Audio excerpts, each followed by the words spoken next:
Hello. Welcome to another episode of Ancient Office Hours by the Ozymandias Project. Trireme Transit is now boarding for all new and returning passengers. Now departing, present ponderings. Next stop is Ancient Office Hours at a library lost in the sands of time. Hey everyone, and welcome to episode 69 of Ancient Office Hours. This week I spoke with Dr. Jacob Lauinger, a professor of Assyriology at Johns Hopkins University. His research focuses on the social, legal, and economic history of the ancient Near East, and, in particular, on approaching cuneiform tablets from both philological and archaeological perspectives in order to better define the social contexts in which they were written, used, and stored.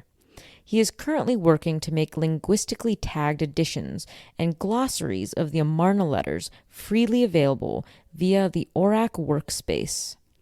In this episode, we spoke about getting started with Akkadian and Sumerian languages, cultural exchange as an integral part of studying the economic history of Mesopotamia, and explored the debate on when cuneiform tablets were baked and written on. I hope you enjoyed this episode, and if you like what you hear, please give us a 5-star rating and review us on Apple or Spotify. You can also subscribe to our Patreon, as this will allow us to reach more people and make more exciting ancient world content. Enjoy!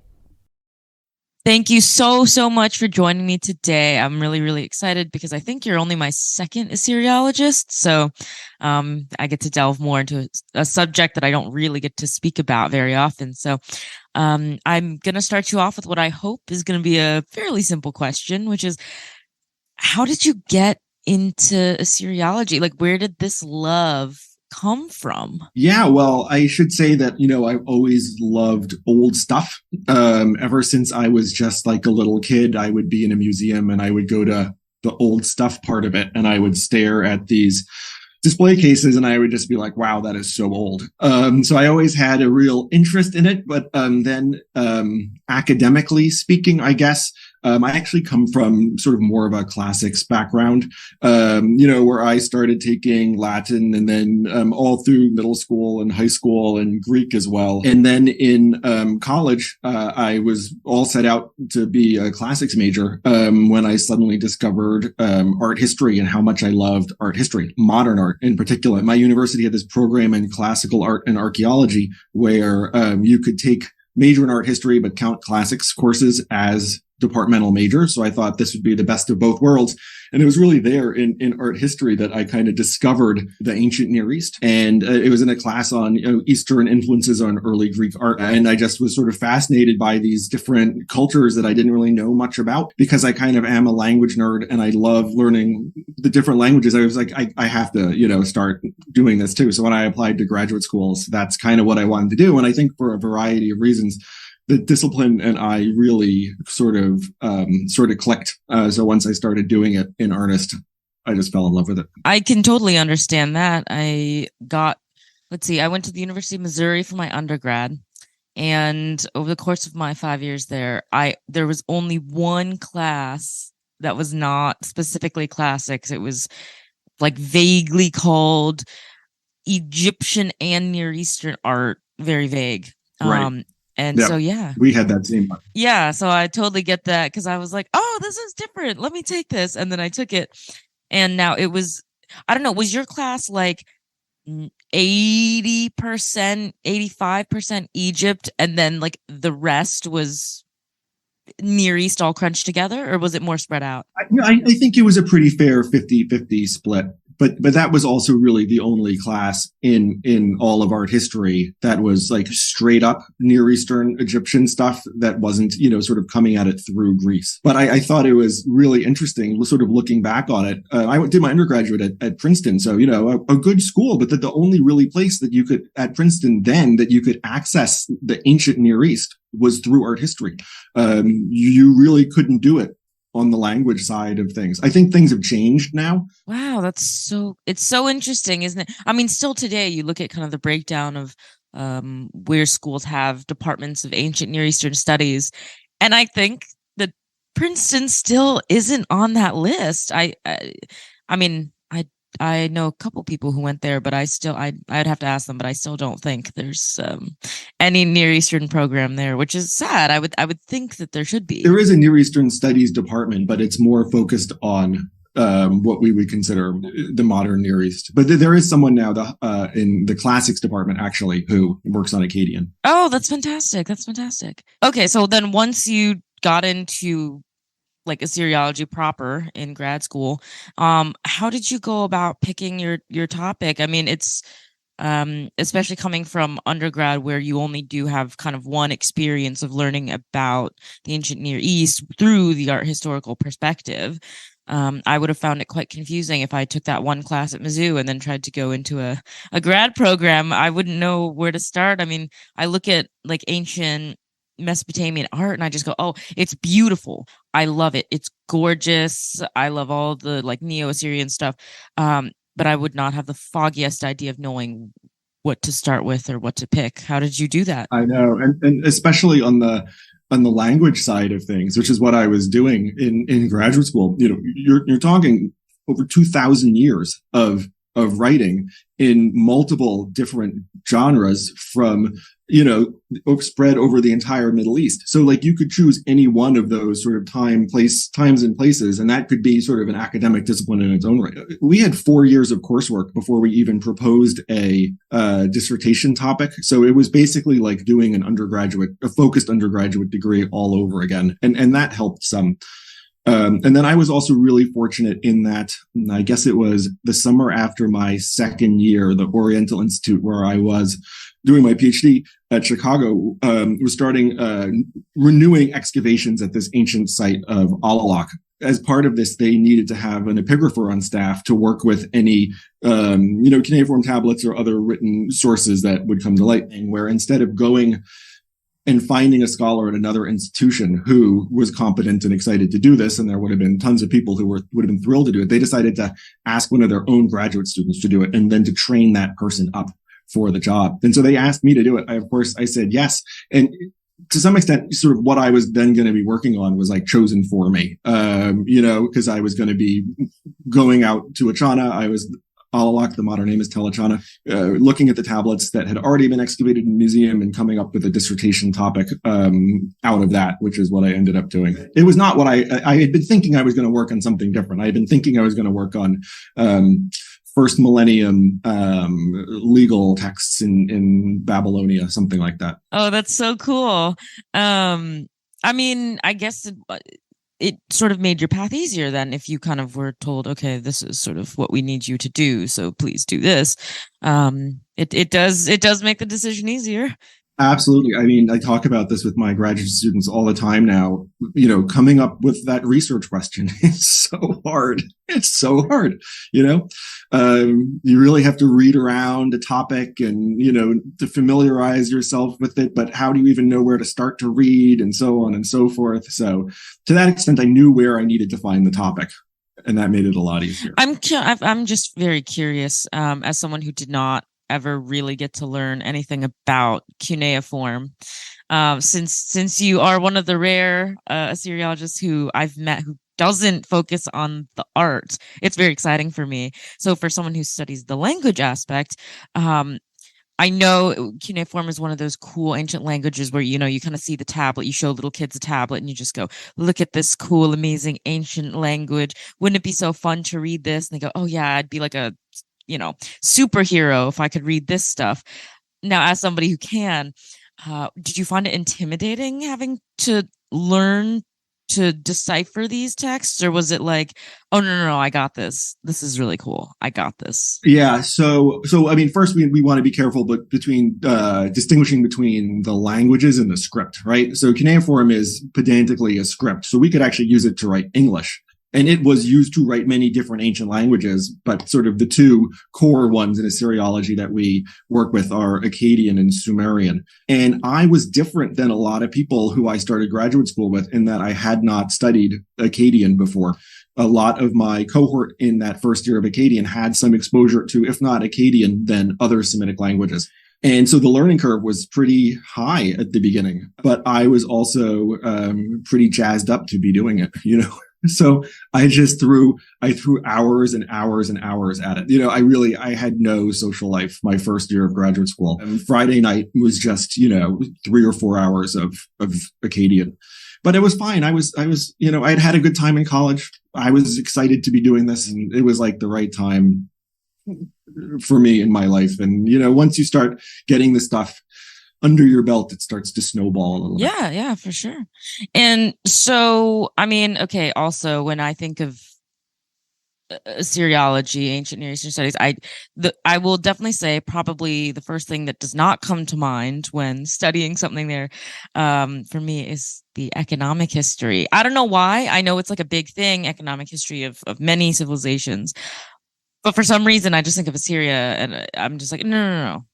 I mean, of course, I know that they had a whole deep, complex civilization, but I don't know why it doesn't, pop to mind. So when studying like, economic history, a lot of that revolves, yes, around the text, but also, there's so many components that go into economics. So I'm curious, and I'm wondering. I am a armchair fan of numismatics because I loved Byzantine coins.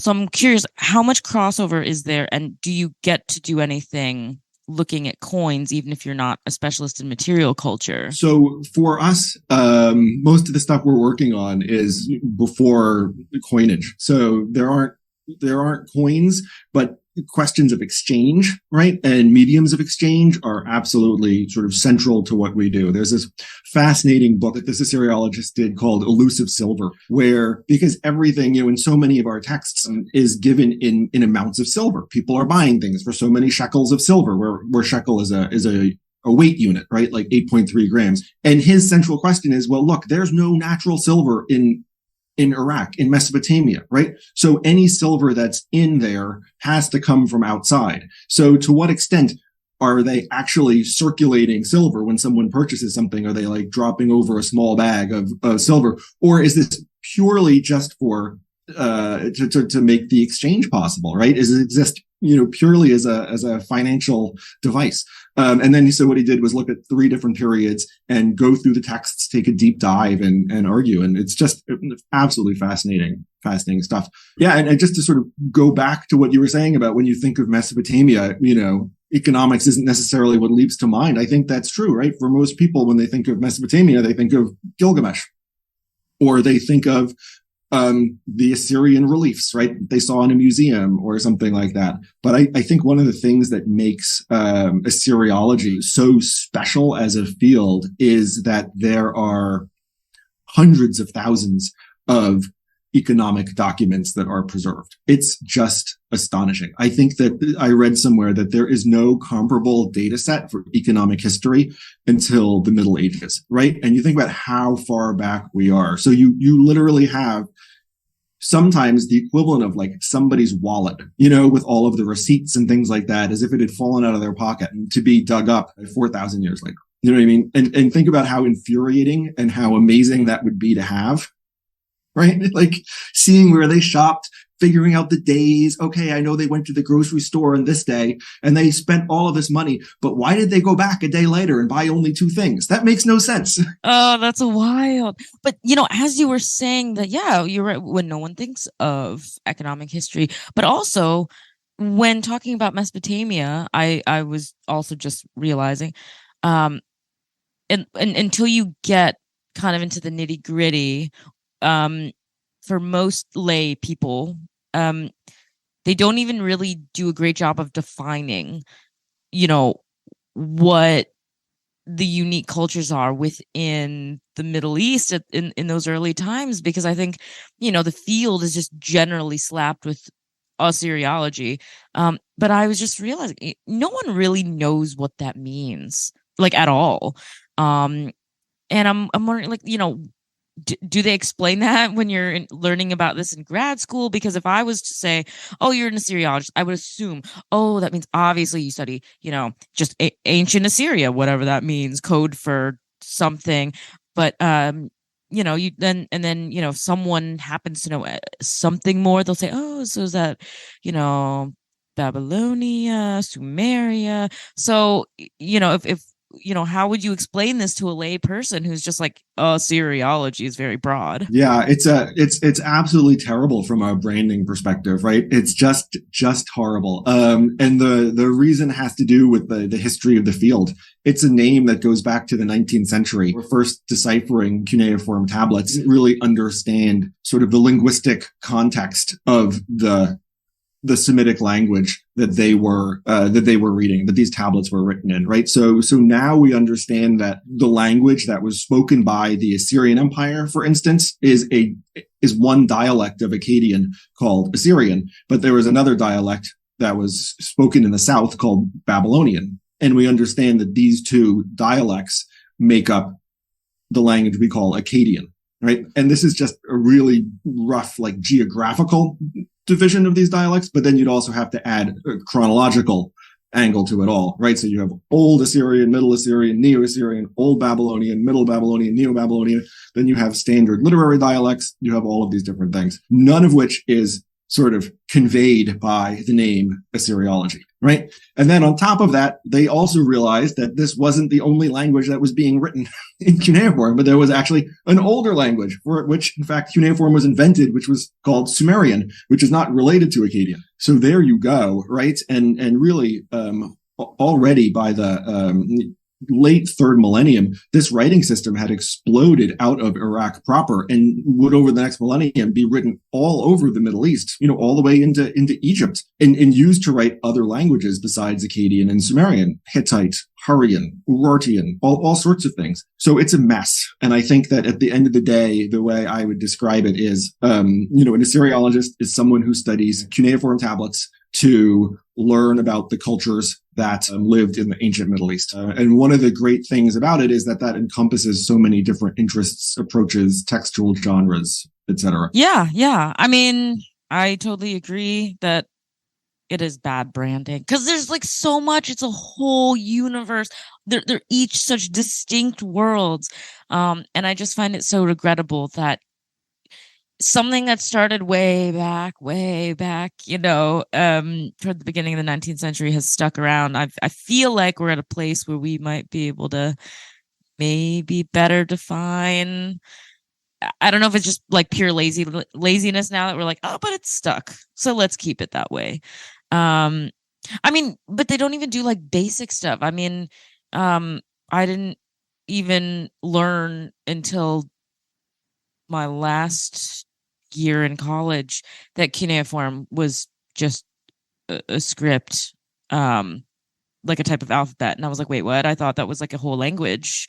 When you talk about cuneiform, you don't talk about it being different. You're just like, oh, but that's the language they read and they wrote. And you're like, but what? So, yeah. I feel like, except to the extent to which these ancient Near Eastern civilizations are seen to provide context for the Hebrew Bible, with the exception of that, the ancient Near East, it's not really seen as, I'm using scare quotes here, our contemporary culture's heritage. So it's generally seen as the other and not really presented as important or fundamental to what people study, and there are a lot of reasons, I think, why that happens. And certainly part of it is on, professional Assyriologists to sort of make that case one way or another, either that it is or that it might not be, but it's still important for other reasons. But it's a hot mess. Yeah. I mean, this is one of those things where I kind of wish like popular culture would really step up and help push academics toward making changes. Anything I feel like I've seen outside of academia is sort of fun, but because we're not the experts, we're not really suited to explain. I think, have you seen, there's a really fun song by They Might Be Giants called the Mesopotamians? Oh yeah, of course. Yeah. I feel like most of my friends who study the Near East have seen that. And so, it's one of the things I like to show friends who don't know anything about the ancient Near East. But of course, it's a song, so they can't really explain that the distinct characters are sort of like half mythological, half real kings. But they're not all from the same empire. And so I'm like, oh, okay, I don't know how to explain this in a way that it would make sense and I would just confuse people. You know what? I mean, we're coming from where I am, though, right? Those are the actual names of kings, or at least the names as transmitted through the Hebrew Bible. But those are the names, and they sound amazing. And like they should be in people's heads. I love that. And if that gets someone to want to look up who Hammurabi was or who Sargon was, I think that's wonderful. So I'm also thinking, now that I think of that song, could some of the trouble with like making things from Assyria and Babylonia and just basically the Near East like popular and super, well, more accessible, could it also just be like people get scared by how long and seemingly complicated it is to pronounce some of the names and things? I mean, anyone who looks at Ashurbanipal or Nebuchadnezzar, they just see this and they just go, oh, no. That's really long. It has a weird letter combo. I wouldn't know how to pronounce that correctly. I'll sound stupid. So I don't want to do it. I absolutely think that can be part of it for sure. I think for a very small minority of people, that might like be the attraction. What is this super weird name? I want to know how to pronounce it. But I think they're like a tiny percentage compared to the people who are like, no way, I'm done. Because I mean, I think, well, I was like, thank you, Matrix, because I know that the Matrix, because Morpheus's ship was the Nebuchadnezzar. Now, I know the camera pans onto like the nameplate of the ship, and you see it for a grand total of maybe 5 seconds as you just kind of see it, and you see the name written out. So I know people who can pronounce it only because they're like, oh yeah, it's the name of Morpheus's ship from the Matrix. I'm like, okay, well, thanks, popular culture. Thank you. But even if you haven't seen the movie, or even if you have, I think people know maybe how to pronounce it because they hear it. If you were to see it spelled, then you just go, oh, no. I've kind of just for fun put Nebuchadnezzar in front of people and said, here, to pronounce this. I get so many different iterations of, oh, is that Nebu Chodnazar or something, and you're like, oh, okay, good try. So yeah, I mean, it's kind of fun. It's kind of like a superpower. I can pronounce the weird thing, but also, yeah, it's just interesting. Because I always talk about the Matrix. I read somewhere, I don't remember where I read, but if I remember correctly, you were working with something with the Amarna Letters. So that's sort of one of my major research areas these days. It is more of a public facing project also. So that aspect of it is really gratifying. Yeah, basically, after I had been, working on Alalak in graduate school, and then, once I finished, that became my first book. And I should say, right, this is a site that's not in Iraq. It's in modern day Turkey. So these were people who were not speaking Akkadian, but yet they were choosing to write all their texts in Akkadian cuneiform, as lots and lots of people did it at that time. And that book was really kind of a deep dive into the nitty gritty social legal reality behind the texts. And it was only kind of when I was done with that book and I was able to step back that I was able to say, you know what I'm really interested in, and maybe what I should have started with, is like, why are they doing this, right? Like, why are people choosing to write in this complicated script in a language that's not their own? And I kind of got interested in that phenomenon more broadly. And I'm by far not the first person to have ever wondered this. Like, lots of people have. At the time, sort of relatively new technological resource for Assyriologists that was being developed by Assyriologists. Steve Tenney at the University of Pennsylvania, Eleanor Robeson at UCL, Nick Feldhus at UC Berkeley put together something called ORAC, Open Richly Annotated Cuneiform Corpus, which basically let Assyriologists in a kind of bottom-up way linguistically tag corpora, and then really with the push of a button sort of build projects. And the idea is twofold: to make these sort of scholarly texts available to the world over the internet, but then also it becomes like a very great research tool for us because the project builds glossaries. We can search for sign strings. We can do all those sorts of things. So I decided, well, if I'm interested in, studying this phenomenon of Akkadian outside of Iraq, one of the most kind of distinctive corpora is the Amarna Letters, because they're so inflected by Canaanite on the one hand, and then they're also written within this Egyptian social political context. And so I figured this would be a great place to start. And that was like 7 years ago. Wow. I mean, yay for long-term project. So I am very familiar with the Amarna Letters. I have a friend who studies them. She's doing her PhD right now in Egyptology, but she's looking at textiles. It's really cool. But for other people who may not know what they are, can you give us a broad description of what are the Amarna Letters, and why would something that so clearly sounds very connected to Egypt, which, well, Amarna is, why would this be of interest to someone not studying Egypt? Yeah, absolutely. So around, say, like 1300 BC, the Levant, right, by which we mean Israel, Jordan, Lebanon, sort of this patchwork of little kingdoms. I think even calling them kingdoms is probably giving them too much credit. And you had various sort of big geopolitical powers who had extended their sort of influence into this area. So you have Egypt coming up from the south. You have the Hittites, right, coming down from the north. You have the Mitanni coming from the east. One of the things that's happening is a vibrant correspondence where these guys are writing letters, complaining about all sorts of things or protesting their loyalty to whoever happens to be at that moment the geopolitical power that they are acknowledging. And then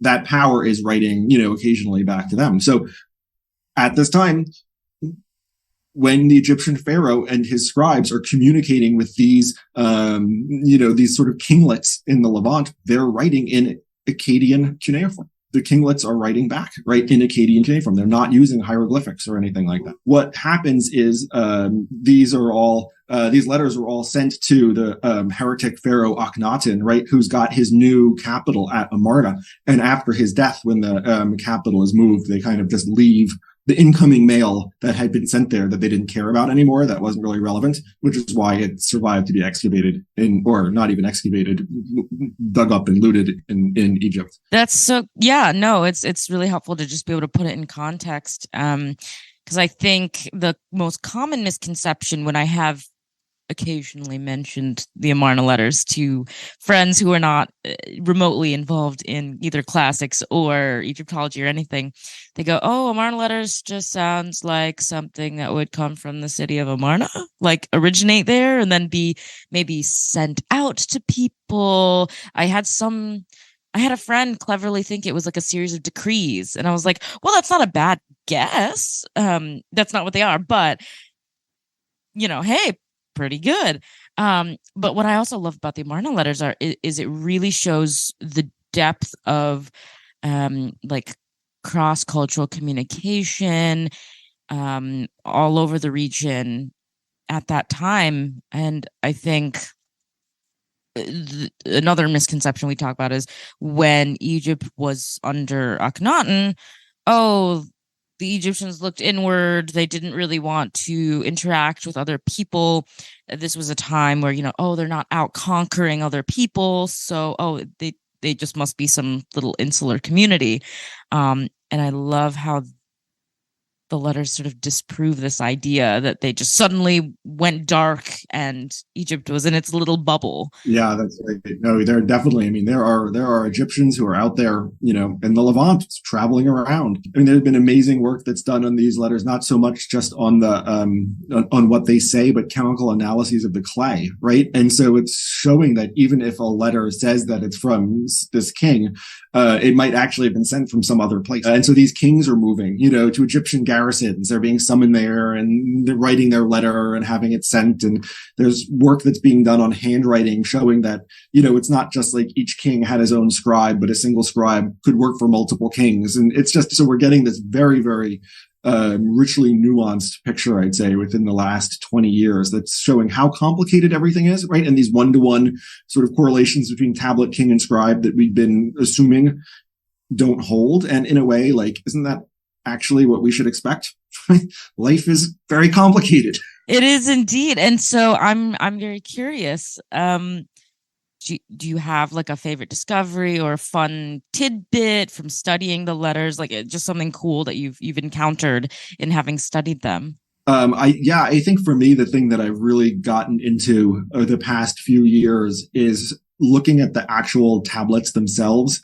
not so much what's written on them, or I should say trying to maybe correlate what's written on them with what they look like. So at different times and places in sort of Near Eastern history, we have letters from all these different periods. Sometimes the scribes really, really care about making the tablet the same size as the letter that it's going to have. And other times they don't care.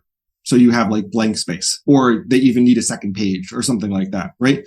Sort of trying to get at how these scribes are able to actually figure out how much space they need it's incredible, right? Can you imagine like making a piece of clay because you know?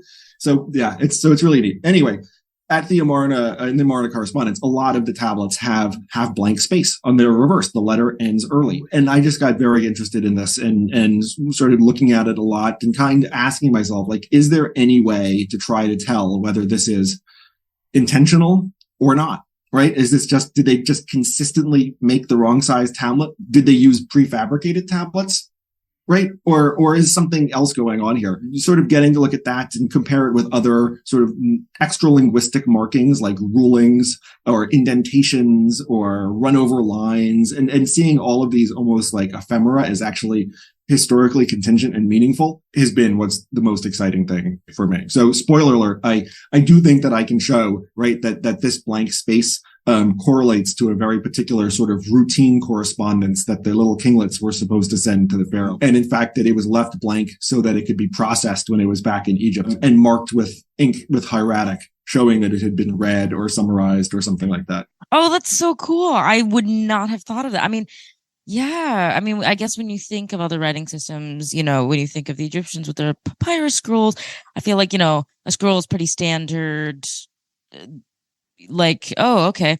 But yeah, I guess when it comes to when you're writing on a clay tablet, you do have to think about, okay, am I going to produce something that has the space for what I need? I mean, it actually becomes another tool in your repertoire, right? Like you get to decide how big you want it to be. You get to decide whether it's portrait format or landscape. Right. And there are certainly, conventions, like almost every Amarna letter is portrait, but there are some that are landscape.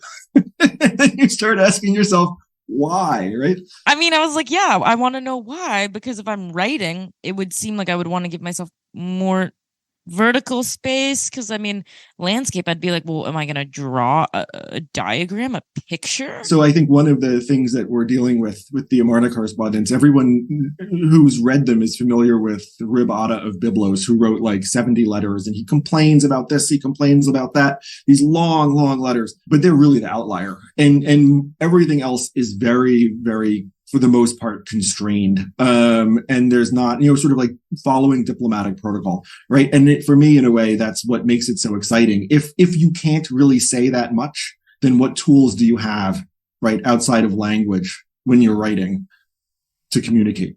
That's true. I didn't even think about most of these. This is why I love learning new things every day. Well, okay, and now I'm going to ask a very simple. This is the kind of question I'd categorize as dumb question for the expert, because I just didn't study this, so I don't know. When they're gonna go and write more correspondence, did they have to fire and make the tablets beforehand, and then they start writing on oh, I need 5 of them, so I'll just fire up and make 5 tablets and then write on them? Or did they do it like one by one, like I am going to do this one tablet, write, see what I can fit, and then do another one? So it's a tricky question, right? Because the tablets actually have to be wet to be written on, so you can't. If you make them beforehand, you need to keep them moist. You won't be able to use the reed stylus to scratch onto the clay. And there are times where you can actually see that the tablet's drying and the wedges are becoming sort of like thinner and more difficult to impress and everything like that. And then the tablets would be presumably air dried, though in some cases it seems like for special tablets, they might have actually baked them in antiquity. And there's actually kind of a debate in the field about when tablets were actually baked, not just air dried, and what sort, and people are talking about this. It's very difficult because lots of tablets that were brought into museums early in the 20th century were baked by the museums in order to prevent salts from coming out and destroying the tablet. But they didn't necessarily keep records about that, about the condition of the tablet when it entered or whether they baked it. So you can't always tell whether this is a tablet that was baked in antiquity or in the early 20th century. You just have a big tablet. The question of tablets and baking tablets and how you write tablets and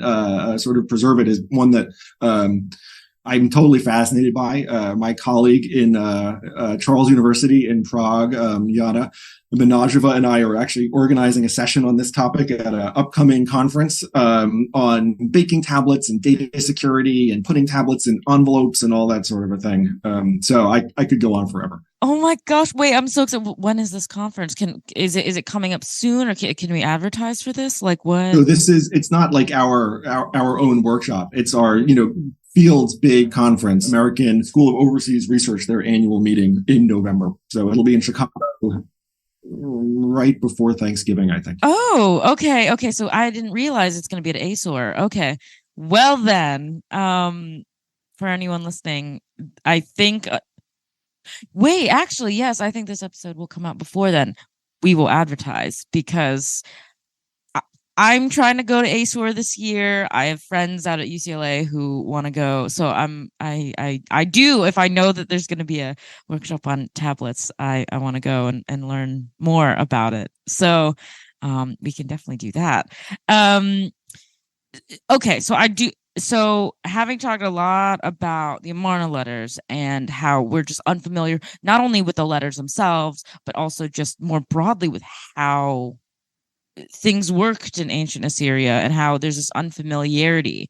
Other than a vague mention in the Matrix, are you familiar with any popular adaptation that we might be able to point people to say, here, this is good, this is helpful, this is like not damaging the perception of Assyria? So there is a historical novel. I can't remember who wrote it. It's probably got to be 30 plus years old, called The Assyrian, that I read in graduate school. That's pretty good. That I enjoyed a lot. There's a fair number of things that are Hellenistic type stuff. There's some terrible movies like the Sumerians, where the Sumerians are from the 50s, where the Sumerians are like mole people. But I have to say, for me, when I think about it, it's not really Assyriological, because it has to do with Petra, the Nabatean capital during the Roman Empire. I don't know if you've ever been or seen photos or anything like that, but I don't know if you play video games at all, but there's this video game Overwatch, the deathmatch map. So if I think about off the top of my head, my sort of Near Eastern world and pop culture that I love the most, I think it's that map. I've played that map many, many times, I could probably walk around that in my head, right? And seeing Petra in person was like one of the things I've most wanted to do. And I just got to do it this past December. And it was so incredible. But of course, I couldn't go in because it's just this absolutely amazing facade, right? But I was like, nope, no worries, right? I've played Overwatch. I can just take my mental journey right now. Oh, man. Yeah, that's true. I'd completely forgotten about I think, though, it's because when I usually do video games, I stay within the realm of Assassin's Creed. But I'm mad because they do such a great ancient Egypt, or, well, Hellenistic Egypt. They do such a great ancient Greece. And I'm just kind of mad over here. Like, why will you not do ancient Mesopotamia? Give us something, I'm not super familiar with any Mesopotamian history, but I'm like, I'm sure you could put it, Nebuchadnezzar's reign, find something. They could find something to do with Sargon or many options. And I would be more than happy to consult. Please. And because the one sort of mythological thing I am familiar with is Humbaba. And I was like, I want to see Assassin's Creed figure out how to introduce an audience to Humbaba. Because if they can do the Sphinx and the Cyclops and all these other mythological beasts, and I mean, the risks they took with the ancient Egypt game Origins, I'm like, had to be sat down by some of my Egyptologist friends because I started having questions about the differentials between a Ka and a Ba, which are like the soul and the spirit of the dead person in the afterlife. And I was like, these are complex concepts that somehow they're like, okay, we're going to introduce people to it. I think that's way harder than talking about a Humbaba. So I'm like, please help me to understand why we get that, but we don't get an ancient Assyria or Babylon. Actually, while we've just been talking, it occurred to me that probably the most prominent recent one for Mesopotamia is Marvel Avengers movie. I haven't seen it myself, right? But in the early scenes, they are in Babylonia, and my colleague at Trinity, Martin Worthington, actually consulted for them and wrote all that dialogue in Babylonian. So that's pretty cool. Oh, that's right. Oh my gosh. I just watched Eternals like a month ago. I mean, it wasn't very long. I mean, yeah, they started in like ancient Mesopotamia, and then you have, a few scenes, and then yeah, they do shift to Babylon. And I was like, okay, very sudden shift. All that dialogue is legit. Oh my gosh. I mean, I figured they weren't just gonna put some random language because then everyone would go crazy, but I did not know that they actually consulted and like got real, like the real stuff. He showed me his files, right, and sort of what the workflow was, and it's just fascinating. It's a intellectually very stimulating, issue to be like, here's what we want you to write, and here's what comes out, because it's not as easy, right? Like Akkadian will require the gender to be specified or marked, right? At times when English won't. He has to have all that information, right, when he's doing it. But that's his story to tell. You should get in touch with him for a podcast. That'd be really good. Now that I know that is a thing, of course I must do that. Yes, okay. What a great plug right there. Thank you, and my listeners hopefully will thank you as well when hopefully that materializes. And I guess while we're in this headspace, I was just thinking, I guess it's like not fully Mesopotamian, but like it's a weird mishmash. Did you see like the I want to say, was it in the 80s, the original Clash of the Titans? Oh yeah, but I think I saw it in the 1980s. So yeah, I rewatched it vaguely recently within the last year. I just remember being very confused because there's such a difference between the 1980s version and then the remake that they did in about 2010. Because the 2010 was it was on Argos, and it was very Greek. Everything was Greek. I remember it more as a Greek sort of thing. In the 80s one, is there Near Eastern stuff? Sort of. So they set it in the mystical city of Joppa, but the architecture looks very Mesopotamian. Like there's a bunch of Greek and Mesopotamian looking sphinxes. The walls from the city, they say it's a Greek city completely. It literally looks like the walls from Babylon. So I'm like, okay. So I just remember a lot of the visual aspects look very Mesopotamian. And I was like, but this is Greek, supposedly. So I was like, I don't know what this is. This is a hodgepodge. So I think the myth takes place off the coast of Jaffa, ancient Joppa, but that's like Levantine and Mediterranean, right? Yeah, I was like, that's not close to like Babylon. So I just remember watching that and being like, my brain is visually very confused as I'm being told it's Greek, Perseus. I'm like, oh, okay, I can't follow. But yeah, so I don't know. I want more things, more popular culture. I mean, if they can make that shitty Gods of Egypt, god awful, whatever that was, when they're flying metal monsters, which is not even believable at all. I'm like, it should not be a far jump to do something in Mesopotamia. So I will, get off my soapbox. But every time there's an opening, I'm always like, do more things in Mesopotamia. It's worthy of coverage. People actually would discover they like Sumer. They like Babylonia. I want to see ziggurats. Like, I don't want to just vague mention of them. Yeah, I agree completely. I think that when people are sort of introduced to it, they always love it, right? I think it's more just a question of getting it out there and not shooting ourselves in the foot by, weird names for the discipline and everything. Because I don't find it to be more complicated than ancient Egypt. I mean, some people might say that argument, but I just don't find that that's true. The last thing I kind of do to end the interview portion of the podcast is I have 3 questions. One is, when you were either an undergrad or grad student, did you attend office hours? Yeah, I definitely, for instance, when I was writing my senior thesis, I remember for sure going to my advisor's office hours or maybe we had like a standard, 10 a.m. meeting or something like that. But I don't know that I regularly went to office hours. Yeah. But it took me a few years as an undergraduate to figure out what actually being a student meant. Completely understandable because honestly, yeah, you're right. Nobody knows what they're doing their first couple years. We just kind of go, oh, okay, I'm a student now and I have freedom and I'm away from my parents and I could do whatever I want. Right. Exactly. Freedom, horrible freedom. I know. It's a bit like everyone, you desperately want it and then you get there and you're like, actually, it's terrifying because now for the first time in your life, no one's telling you what to do, where to go, when to do anything.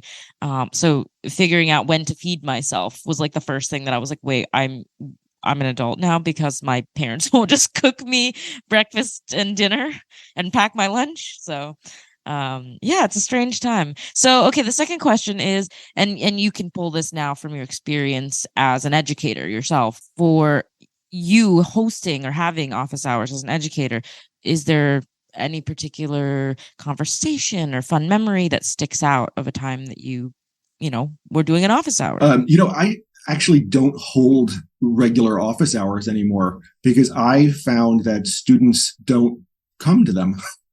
And I'm not sure why that is. My guess is that the times that I can hold office hours, Hopkins is a very STEMmy place. So there are a lot of labs that take up afternoons and things that I just am not, like meeting students where they need to be with office hours. So all my office hours are by appointment now. I don't know if that still counts as office hours. Okay. But then the thing I also started doing this most recent year, we have this new initiative of first year seminars at Hopkins, which are really great. And one of the aspects of it is, sort of given us money that we can use to buy students food. And so I started having sort of as a new type of office hours, lunch, just an open lunch for whoever wants to come every other week. And that I think was actually one of the most successful ways I've started to interact with students outside of the classroom. And I would say that our conversations are almost never about what class is about.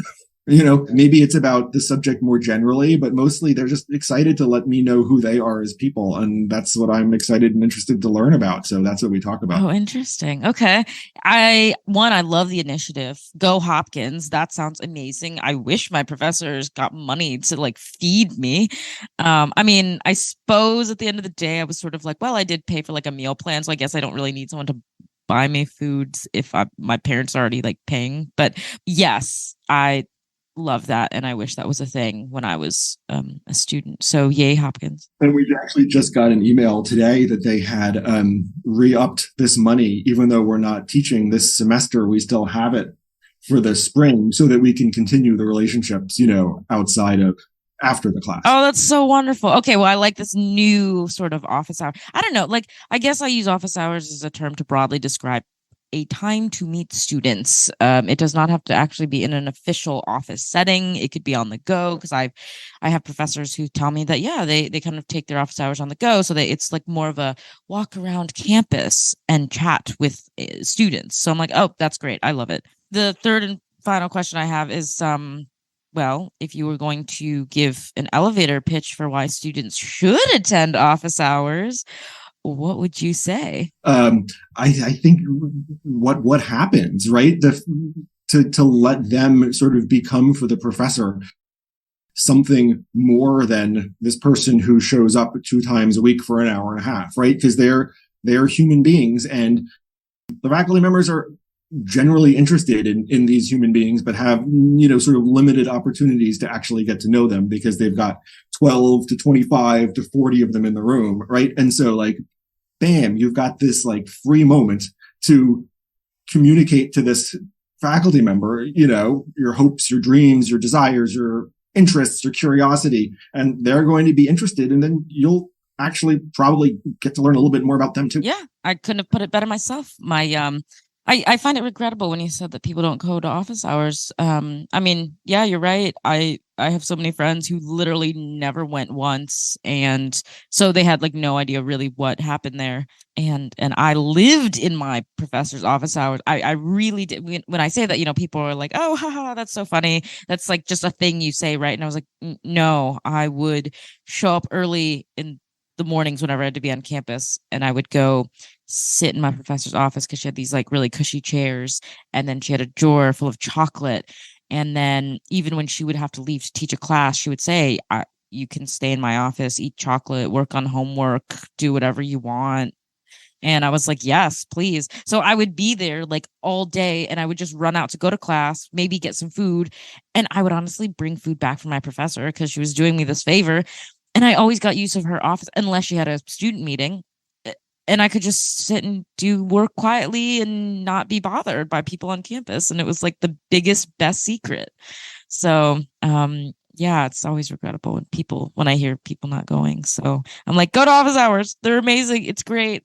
And then you get free help. She helped me do my taxes once, and I had no idea how to do taxes. And so she did it for me. And I was like, you are the best teacher ever. Teacher, life coach. Wow. It sounds like you had a really amazing relationship with her. I did. And she retired like a year after I left. So I was like, okay, I got out while the going was good. And then now they don't have her on campus as a resource, which sucks. So, yeah, it was wonderful. She was wonderful. And then actually when she retired, I loved her office because she had a bunch of little knickknacks and posters. She had like a Garfield poster about, like Mondays or something, and I loved it. And then she had a collection of little action figures from like the Disney Hercules and stuff. And so when she retired, I got a beautiful email from her saying, would you like my Garfield poster and my little Cyclops figurine from Hercules? And I said, of course I would. And so I drove down and I got my poster and my action figurine. Now you still have like a little piece of that office, right? That second home that meant so much to you. I do. So I miss it. I think of it almost, every week, at least once. And I go, oh man, I just want to go there. So I love office hours. Everyone listening, if you are a student, go to them. Don't skip them. It's wonderful. And so, okay, the last thing I have every guest do is read Percy Shelley's Ozymandias poem. And then after you've read it, if you could just, give us your quick thoughts on, people have described this poem as being, one of the greatest poems ever, as having a strong message, as being unforgettable. And I'm just curious to see if you agree and why, yes, or why not. I met a traveler from an antique land who said, 2 vast and trunkless legs of stone stand in the desert. Near them on the sand, half sunk, a shattered visage lies, whose frown and wrinkled lip and sneer of old command tell that its sculptor well those passions read, which yet survive, stamped on these lifeless things, the hand that mocked them and the heart that fed. And on the pedestal these words appear. My name is Ozymandias, King of Kings. Look on my works, ye mighty, and despair. Nothing beside remains. Round the decay of that colossal wreck, boundless and bare, the lone and level sands stretch far away.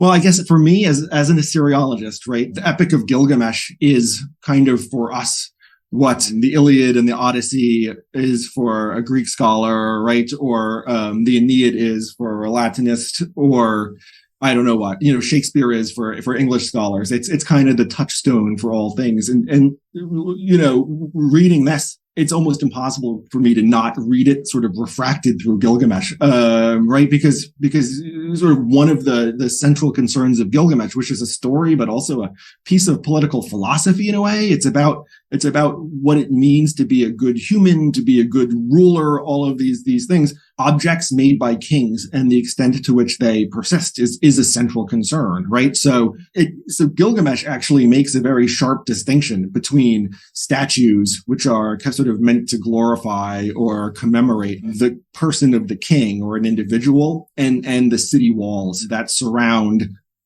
the populace and protect them and endure. So I don't know.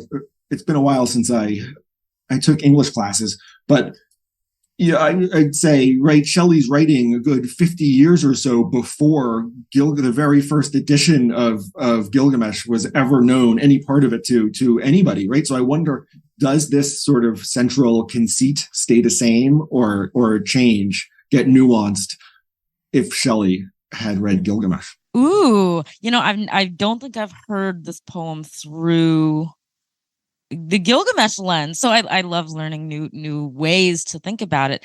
I'm so used to looking at it probably the way that Shelley intended it. I can't say if he really intended it, but I mean, through the Egyptological lens, because Ozymandias was based off of the statue of Ramesses II that was going to be coming to London when he wrote this in 1818. So I know he was thinking of ancient Egypt, I believe, and the desert sands and this lost empire and all this Egyptomania stuff. But I really do love that it can also apply to, you know, Assyriologists and Gilgamesh, and really, it makes my appreciation for this poem even higher. I mean, it really is so transcendent because I can apply it to the Greek sphere, the classical one, the Egyptian, it's amazing. It's really very resonant from a sort of Mesopotamian perspective. Oh, that's incredible. And even from the more modern perspective, which also I tend to read it through, is, you know, it's a very political statement by Shelley. It's this talking about this ephemeral power, you know, the ephemeral nature of power, and it talks about legacy, and but it's also kind of a memento mori, right? Like a reminder you will die, because actually this king is not alive for 1,000 years. He's dead. And where's his empire now? And it's a little bit about the artist, right? Because the king might be dead, but what's surviving, right? But this, you know, wrinkled lip that's still there. And oh, it's so powerful. And so the last question that I ask every guest is, when you consider all that we've talked about now with this poem, do we have a modern equivalent of an Ozymandias type thing, like something we think is so great, and realistically, will humans a couple hundred years from now be like, oh yeah, we agree, that's amazing? Or will they look back and be like, what were those humans thinking? Like, that's horrible and terrible. No. So I don't know if this is a fair way to answer the question, but I frequently think something along these lines, like engage in this thought experimentation, which is like 2,000 years from now, you know, what will archaeologists be digging up? Do you know what I mean? That sort of a thing. And so sort of from that imagining ourselves in the forward looking backward perspective, I think the thing that I'm really struck by is just how there's going to be almost no writing. I think we're going to seem like an almost illiterate society, right? If you think about it, all of the digital writing, absolutely gone. Really, all of the books, gone. I mean, how much do we really have carved in stone, right? We're going to have some tombstones. We're going to have some like bank facades. And now imagine like the position that those future archaeologists are going to be on. Well, they knew how to write, but, you know, they really only reserved it for very, very particular monumental funerary occasions, like money and death. That was it. That was writing. Goodness, I didn't even, oh my gosh, you're right though. And I sort of feel like that sort of a thought experiment is actually really useful to do, because then you look at some of the conclusions that we make as historians looking at the past record, and you look about how you know, sort of how crazy it could be. I mean, you're totally right. Like, oh my goodness though. Yeah, it's insane. I mean, and here I was like, oh, okay, I'm really old school, and there are a few friends that I have in Europe that I have asked to still physically correspond with. I was like, you know, I just like the ritual of writing an actual letter. But even those letters aren't going to be around, right? That paper's going to have long ago degraded and decomposed. Oh my gosh. Well, that means I just need to build myself a tomb like Nicolas Cage wants, a pyramidal tomb, and engrave all my stuff, because otherwise it'll be lost forever. Or maybe we should just teach people how to write on clay tablets again. Exactly. And then fire them and then save them forever. This is what I think too. Oh, excellent. Or, you know, I don't know, teach people to write on papyrus scrolls again, or something really fun. And then, you know, bury them in sand so they're fine. Okay, so I kind of lied. The actual last question I'll ask you is, where can people find you or follow your work, or, you know, get in touch to say, I would like to study with you at Hopkins? Yeah. So I think probably two places. One is if you just Google Johns Hopkins and my name, I'll come up on the my departmental website. And then I also have a page on academia.edu where I keep all my research. You can download PDFs of most of my articles and things like that. And I think there's actually even a link to that on my Hopkins page. Okay, excellent. Well, I will hyperlink those in the show notes so people can just automatically find you. I'll make their work easier. Can I just add one thing also? So I wouldn't want this really lovely conversation to end without pointing out that I happen to do most of my academic work in the region of Turkey, one of the regions of Turkey, the Hatay province. It's been just so absolutely horribly hit by the earthquakes that have happened this month, and I know the communities there are really, really suffering. And the two of the excavations that I work for are doing an amazing job working with the local communities and making sure that people are getting, just like something like a portable propane stove so that they can have finally hot food and things like that. So I'm hoping, if it's possible, also when this comes out, that we could add links to some GoFundMe campaigns that those excavations are doing to try to help, so your listeners can, if they feel so inclined, help the people who've been so horribly stricken. Yeah, of course. Oh, thank you so much for mentioning that. Yes, we will definitely put some links in.